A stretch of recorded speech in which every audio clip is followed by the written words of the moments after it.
One in five suffer. Erase the stigma. Brain difference is not a crime. Mental health isn't just your problem. It's our problem. And now, Mental Health Mondays with Marla and Dave. Welcome to Mental Health Mondays with Marla and Dave. I am Marla. Yes. And I am Dave. We are together, excited to continue our conversation this week with none other than Deanna Robinson. Deanna is friend to Marla and Dave and to the platform of Marla and Dave's show and now Mental Health Mondays. But let me just let you guys know, for those who are tuning in just for episode 2, she's known as the Healing Conversationalist. She's an inspirational coach, a trainer within the NAMI National network, and she's been diagnosed with Schizoaffective Disorder, Bipolar Type 1. She's changed the minds of thousands, sharing the crazy ups and downs of her 27 plus years of lived experience. Her company engages individuals and organizations in conversations and training that promote mental wellness and healing. Her book, Good and Crazy, is expected to be released this summer, in the summer of 2023, which is this upcoming summer. Deanna Robinson is our guest and friend, as we mentioned before, and we can't wait to continue this conversation. Welcome. And if you guys missed last week's show, I suggest that you actually immediately following this show, run back and check out that one as well. Also, remember to text the word GIVE, G-I-V-E, to 818-698-1021 and support our $1 Today Keeps the Stigma Away campaign. And when we come back, we will continue our riveting discussion with Deanna Robinson. Stay tuned.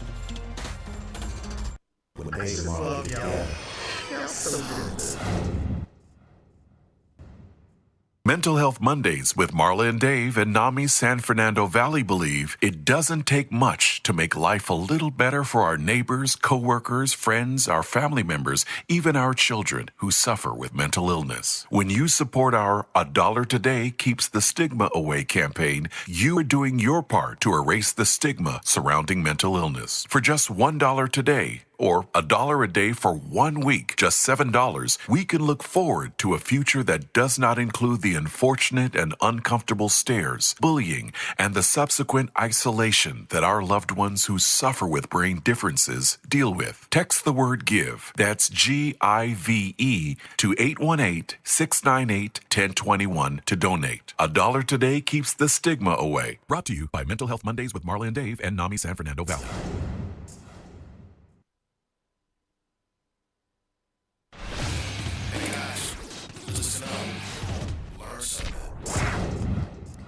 Deanna, welcome to part 2 with you. Go, Dave.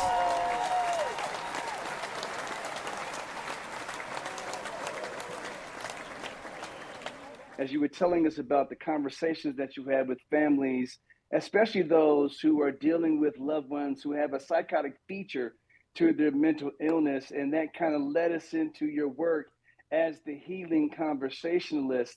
And I know you have your book coming out, Good and Crazy, and that kind of mirrors some of your experiences as it relates to you being the Healing Conversationalist. Why don't you first kind of wrap that up, remind us what you were saying, and then take us into what your book is actually all about.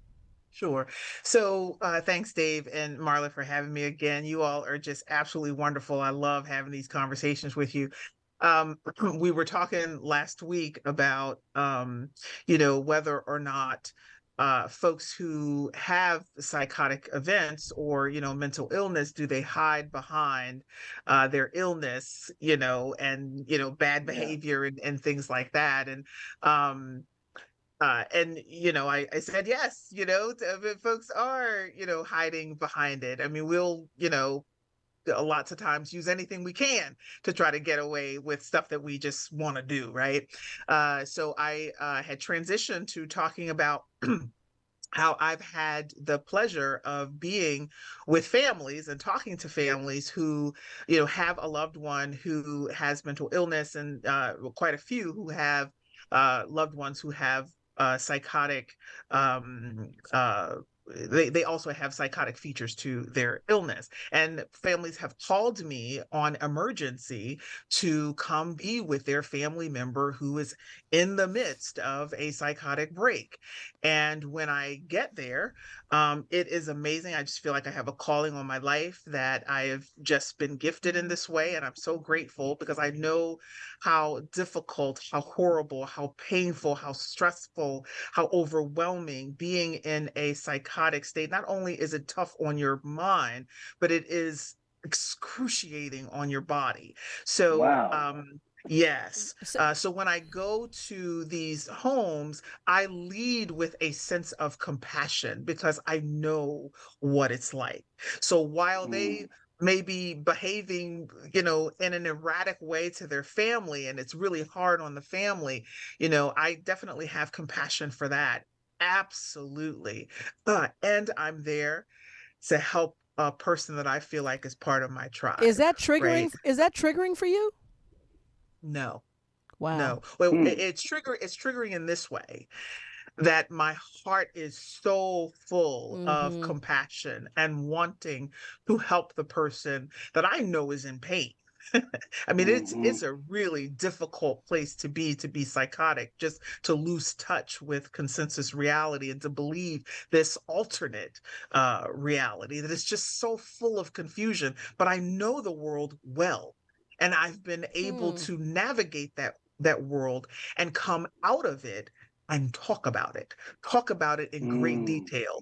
So when I go in with a person who is psychotic, I am able, because I know that world, I know what it's like. I know what hearing voices is like. I know what seeing hallucinations is like. I know what it feels like to have somatic hallucinations, where you feel things in your body. For instance, I felt like I was going to have a baby, because I was having crowning labor pains. And ladies, wow. you know how labor pains feel. It wasn't like the Wow. beginning in the morning when you're getting ready, the labor pains are just starting. No, these were crowning. These were like, and the labor pains were used to get me to do things that I didn't want to do. So, Wow. yes, yes. I know what it's like to have all these hallucinations. Like, I've smelled things before that were not, like an apple pie was not around, a cinnamon apple pie was not around, but I smelled it so deeply, like it was right there in front of me. So, for those of you who don't know, you can have hallucinations in any one of your senses. Senses. It's not just Huh. Mm, hearing things or seeing things. So, So when I go in and I talk to the loved one who is having a psychotic event, I am able to talk to them from a place of, I know where you are right now. mm, I know the street you're on, right? mm. I know those dark so you corners can that you confirm see. stuff that we Yeah, can't. I exactly. got to stop you right there, because of course our Sure. son suffers as well. Yes. What is from your experience? What is the one thing you could tell Marla and Dave, that while our son is experiencing a psychotic episode, we should never do? Marla and Dave, Okay. here's Marla and Dave, do not blank. Okay. And I'll answer that. I just want to finish up this Okay, yeah, that yeah, yeah, last for thought sure, for sure, that for we were sure, saying. for sure. And that is what I'm able to do, since I know where they are. They're in a foreign place. And I know that place now. I've been there, been in the hospital maybe 20 times. And Mm, whenever I go to that place, I learn more and more about that place and how I respond as a reasonable person when I'm not ill. Um, how I respond to it, Mm-hmm. right? Like what it feels like after the fact. And so when I go in and talk to folks who are psychotic, and I'm able to actually have a conversation with them that makes sense to them. Mm. It may not make mm. sense to anybody listening in, like what the heck is going on? But Right, right, right. that person and I, know exactly what's going on. When I've gone to the Wow. hospital, particularly these last 2 times, I have been able to, like, the worst patients, and when I say the worst patients, I simply mean those that are the most Difficult. disruptive Yeah. and scary. I've Mm-hmm. been able to have conversations with them. We laugh, and the staff are looking at us like, what the heck? Or I should say, they're looking at me. Because Right. I'm able to laugh with them. I'm able to talk to them. Right. We had a situation where, they were playing music and whatnot, and I was dancing with one of the most difficult people, and we were laughing. And of course, people like, aren't you scared? No, I know Where they where are. they are. I know who they are. Wow. I like I say, I Right. lead with compassion, and that's something that the Healing Conversationalist does, Nice. right? So Mm. just going in and really calming people's minds, Making it, you and care. I'm I sorry, said you Marla. care. It's a Yeah, genuine I care. absolutely do. And so it's not only just people who are psychotic, right? And that's an extreme state there. But I have always gotten comments from my friends and family that says, I always feel better after talking to you. So I'm like, Mm. you just think that this is, and it's been forever, and most of my life. So I'm at a place in my life right now. I just turned 55 years old, and I'm at that, like, real midpoint there where I'm caring a whole lot less about what people think about me and what people say about me. I think I've been through hell and back, and I have deserved and earned and deserved the right to live my life exactly as I please to live my life. And having had one of the worst experiences that you could have as a human being, and having good judgment now, able to talk about it, and so forth. So I'm thankful that I was moved to create the Healing Conversationalist, and as a result of my experiences, write a book. And I feel like I have a lot of books in me. Yeah. I don't Me think I can too. tell it all in one Me book. too. Yeah. No, But for sure.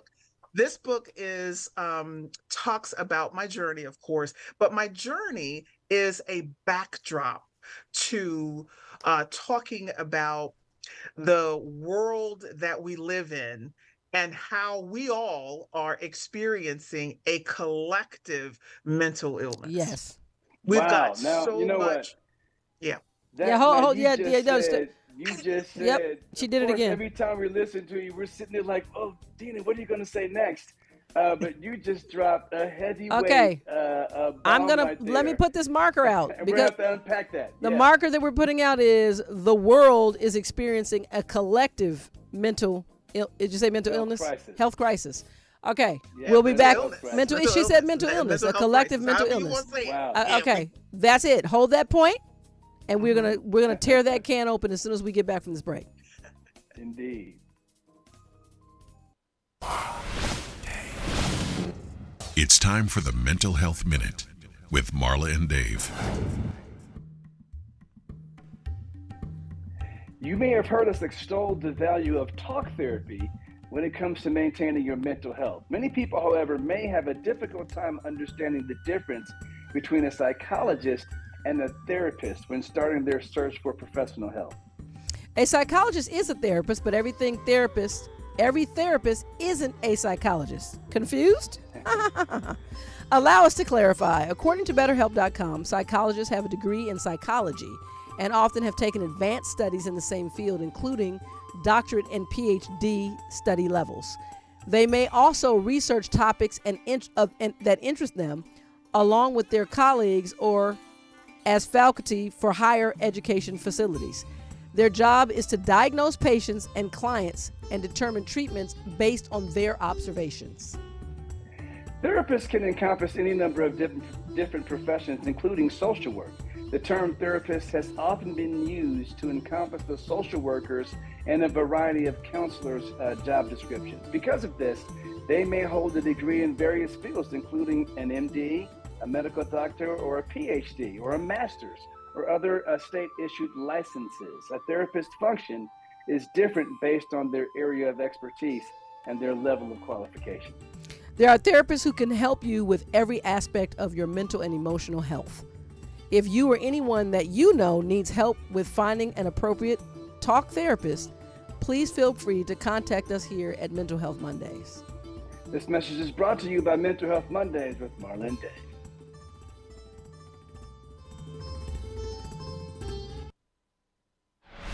David is a thinker. I never do anything without thinking about it first. Marla is a feeler. I basically live my personality on my scene. But when Marla and David get together, it's like a match dancing with a firecracker. This is the face of a match dancing with a firecracker. Bang, bang. Okay, Deanna, you made a movie would say couples therapy, but yes, right. You made we're going to talk about this whole diagnosis of the entire world. Yes, you made a huge statement. Start with your statement and then explain yourself, young lady. Go. So my book coming out this summer, 2023, is called Good and Crazy, and it definitely tells my journey with mental illness and psychosis, but it talks about the intersectionality between psychosis and spirituality and how the world is we all are experiencing a collective mental health crisis or mental illness.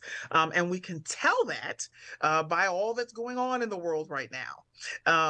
There is a scripture in the Bible that talks about when the last trump shall sound, then shall the end be, something or another like.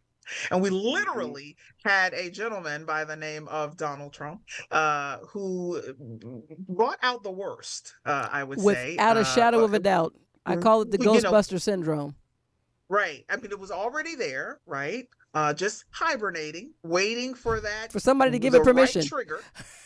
Yeah, the right trigger to have it blow up, right? And it's amazing that I said blow up and trigger because we're having we just had a shooting in Texas, right? At the mall. Like 9 people died or something or another. It was 8. I think we lost another one, yes. Yeah, so we're having mass shooting after mass shooting after mass shooting after mass shooting. Folks are going up into schools, they're going into churches, they're going into supermarkets, they're going into movie theaters. Doesn't matter. You can't go see a movie. You can't go to school. Kids can't go to school. You can't go grocery shopping without the threat of someone taking an AR-15 or whatever weapon of choice. Right, their weapon of choice, something that, civilians should not be carrying around. These are weapons of war, weapons of warfare. And it is grotesque how the Second Amendment has been perverted to make it okay for anyone 18 and older to carry a gun of that magnitude, where this last shooting, an EMT went to help a little girl in a bush and she didn't have a face. Okay, this is ridiculous. And you're going to tell me that after all of this, all of the shootings that we have had in our country for years and years now, all these mass shootings, you're going to tell me now a reasonable, sound person, government in their right minds are going to be okay with this? No, I'm sorry. That's a mental health condition. That's a mental health crisis right there. Agreed. It's a mental health pandemic. Not going to allow children to die like this. And so you're saying that anybody age 18 and older can own a gun and can go kill people, and some even get off scot-free, Rittenhouse, but you can't, but a 10-year-old child can be raped, carry a baby to term, be traumatized. I mean, you don't even know how difficult it is to carry a baby to term and be an adult. One. I've done that as a grown woman. As a grown woman, I struggled. As a grown woman, I've done it five times, and I'm sorry, that is not something a 10-year-old has the capacity to endure and stay whole. But you want to tell me that you're the party of pro-life and law and order, right? So you're defending. There was something, y'all, that just happened where the teacher was in the room when a young lady, and you can probably guess what color she is, because, racism, I'm sorry, that is a mental illness. You're going to say that you are better or superior or you're worse because of melanin or your lack thereof. That is, I'm sorry, that's crazy. I can Yeah, say that. Dina, yeah. Dina, So you're the only one Dina, that has. what you were actually You're the only one that has permission. describing. What you were actually describing is that things have become, and our perspective has become so ludicrous that it is no other way to describe it other than pathological. We have turned such religiosity into our Yes. political perspective that here's the funny Yes. part about it, that once you continue so far down that rabbit hole, you're not capable of having the thought that you need to get rid of the other, because you have now attached a level of cultism and religious perspective that it is your duty to actually get rid of the other, and that there's no other way to describe that. Sure. As actually it's like likened unto being in an episodic Yes. condition, Being to in where psychosis. Yes. just like you were describing last week, and this is the interesting part about it, it's not that you don't know what you're doing. You've lost the ability to discern that what you're doing is no longer right. That's exactly right, Dave. I couldn't have said it better myself. You're right on it.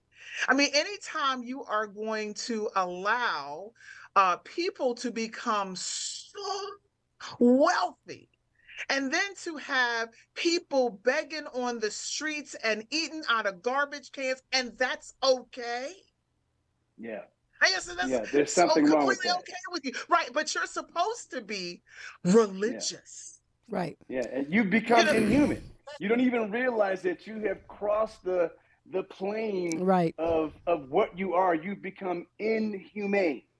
Right. As And a human Jesus being. didn't, right. Jesus didn't, and I'm saying this for those who, practice Christianity and, in this country, Republicans, especially that Bible Belt, they just scripture quoting, Bible toting, zealots. And I'm like, I'm sorry. It's like in the days of Jesus when they Seriously. put him on the cross. Mm-hmm. He called them white wall sepulchres, like graves, Empty. right? And he called and hypocrites. How much hypocrisy do you see right now? I am telling you, this world, if you are a believer, so to speak, and let me tell you something, I'm not a religious person. I am a spiritual person. Right. Because I could go into a mosque and be good. Could go into a synagogue and be good. I gotta jump in because I was just gonna say I'm glad you're going here, because the one thing that I know is in finding solutions, and you brought it up in the way that you actually approach families in need, because you said I go in and my heart is full of compassion. So it's the love. So what we don't want to do is return hate. We don't want to support division. What I'm looking for is in the middle of these extremes. It's a world of people who are hurting that need care. And this is my new hashtag. My new hashtag is we must make it cool to care again. We used to care. Your views and your political views and your religious views didn't. We don't even have to go as far as making it cool. We have to return the humanity back to. But you know what I'm saying? beings. Everything is trending, so let's trend that. Right. Yeah, If I can just interject. You can't right now. Nope. Stop. Okay. Sure. Nope. Nope. Because I have to hear every word you say. Are you breathing? Hold on. Hold that breath. We'll be right back.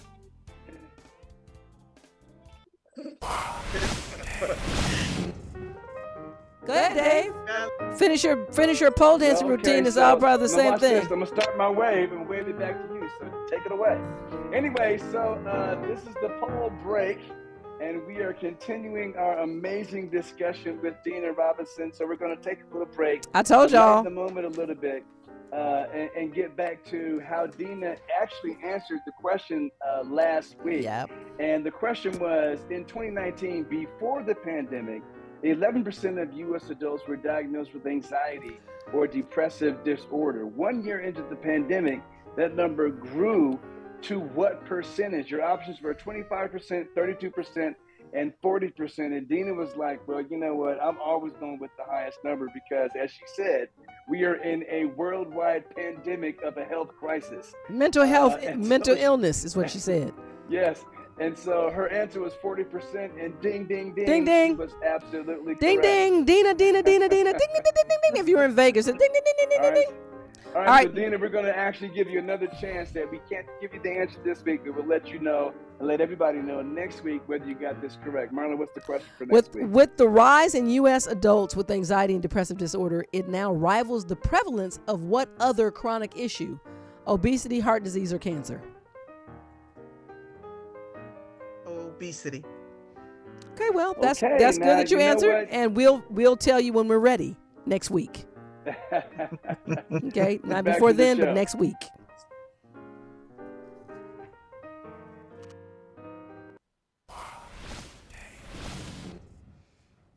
Did you hold your thought? I did. Go. I got to recall Good, it. because I I got to recall almost to forgot. answer. Good. I appreciate I that. had to answer that question. Now, Marla was saying, we want to make it okay to Care. we want to Cool to care. make it be cool to care again. And I think, Dave, you were saying something a little different than that. Can you tell me? Can you repeat I that? was saying we need to return the humanity back to human beings.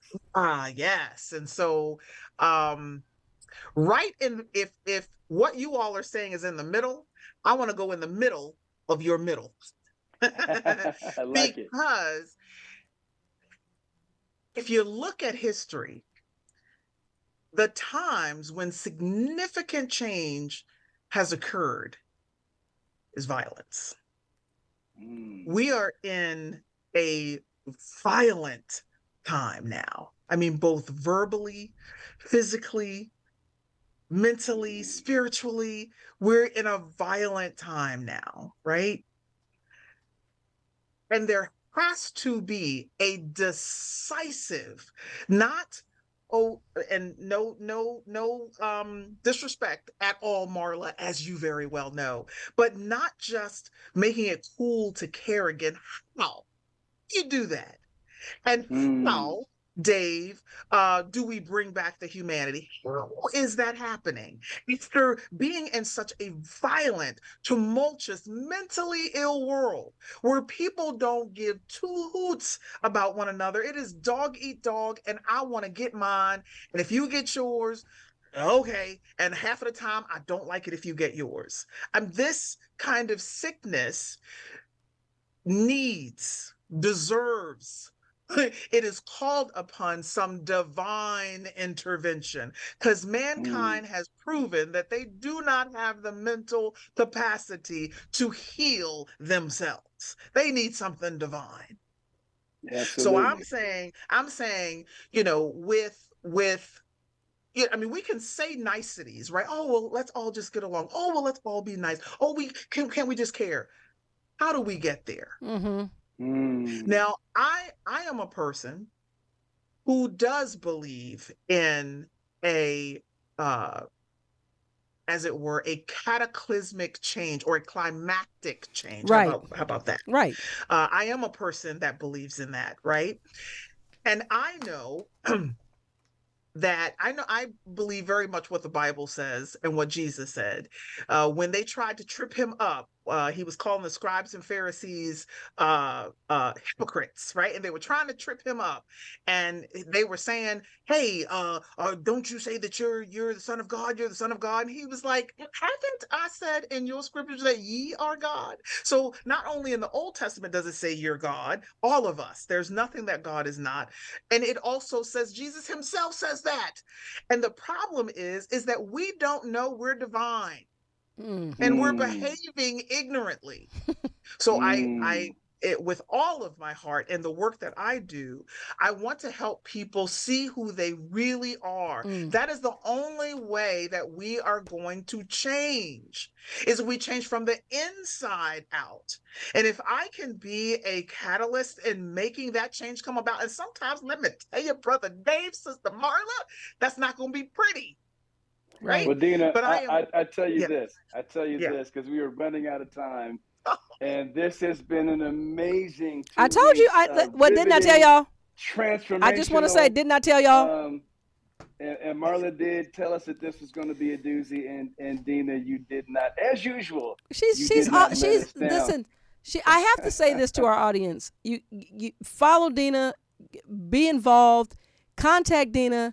There is probably no one else in this space that I know intimately, and I don't mean sexually, I said intimately, that is as authentic and has the experience in the journey and your ability to be able to express it and share it the way that you have since the day I met you.